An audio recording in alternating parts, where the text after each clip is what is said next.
Hello, I'm DelusionDispeller. Please pardon my voice. I'm getting over a cold. But I wanted to do these videos because somebody requested them, and I thought they were really important to have this information so you can make your own judgment call on this type of belief system of Scientology.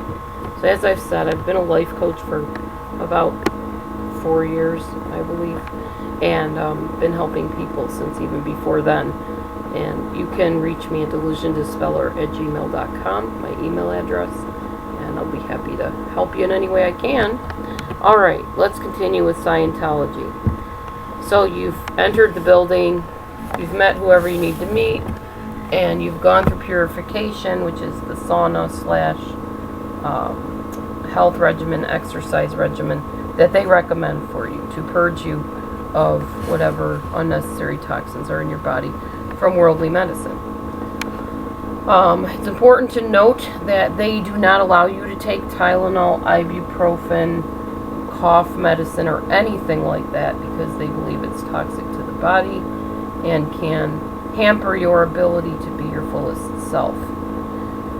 They also believe that pollution and pesticides and just things in the air, if you don't take medicines, they still require you to go through the purification because anything in your environment could be holding you back from your fullest potential. And your potential is to cleanse the earth. That's what their whole idea is. That's why they get you into Scientology, supposedly, is to cleanse the earth and to bring other people into this clean sensation of being, everything they can be. Kind of like the army, I guess. Okay, so anyway, they give you a toxic dose of vitamins and niacin, which can really, I guess, drive your body into some interesting positions, I guess, physically. It can cause some interesting things in your body to have that much high doses of niacin, especially. If you've ever taken niacin, you'll know that it can be really rough on the body. I have, and I've actually overdosed on it, so not a good thing. But that's what they give you, niacin and vitamins. Calcium and magnesium drink. Calcium is good for the bones. Magnesium is good for a lot of things. But if it's too high of a dose, it can cause problems. These are not doctors doing this either. That's the other important thing to note. These are just staff members in the Church of Scientology. Then I already mentioned that you do a workout, the sauna. The thing with the sauna, from people that have been through it, said the reason that you're willing to go through a lot of this stuff, even though it's very taxing on your body, is that there's other people that have gone through it and are going through it with you. So you're sitting there chatting with somebody in the sauna, and if you're a movie star or a TV star, a celebrity, you're meeting other celebrities and you're bonding with them and you're doing the typical networking, who do you know that I need to know type of thing. And that's why people stay in it. That's why people get involved in it. Also, as with typical tight groups and / cults, you're isolated to a point that you believe that you can only seek help within the Scientology realm. So you don't go to a regular doctor or dentist or whoever. They have people within Scientology that take care of those things. So you really kind of start becoming enveloped in this little bubble of Scientology where you really don't associate with the outside world after a while, including your parents, your family, your friends. Oh, you don't need them. We're your friends now. We're your group. We're your family.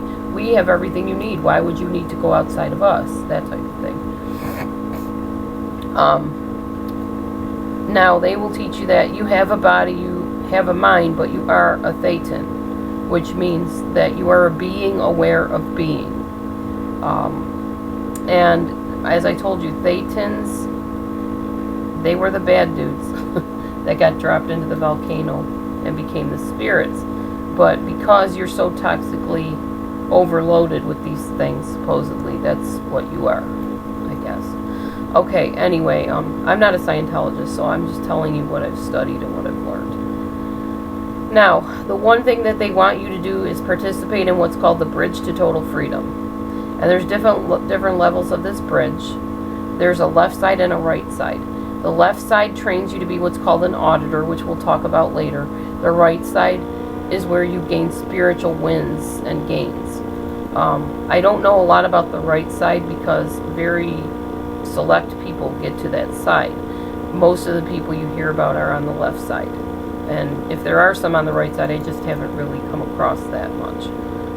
I've seen the auditor and I've seen the person being audited, and that's pretty much what I've studied at this point. Alright, what you need to know is the cost, sorry, is close to $1 million at least. And the rules have been modified several times by the leaders in Scientology. What they'll do is, as time goes on, when people reach the upper levels on this bridge, or on the chart, or whatever, they will say, oh, we're sorry, you have to start over because L. Ron Hubbard, who is the founder of Scientology, he had some lost books that we just found, and that made everything else you just studied null and void until you have these extra additives in your learning. So these people that got halfway up the bridge, the ladder, whatever, have to go all the way back and start over from the beginning. So as you can see, a very select few ever really make it to the top levels. So anyway, stay tuned. I'm going to do more on the next video. Thanks for watching. If I can help you, write me at DelusionDispeller@gmail.com. See you soon.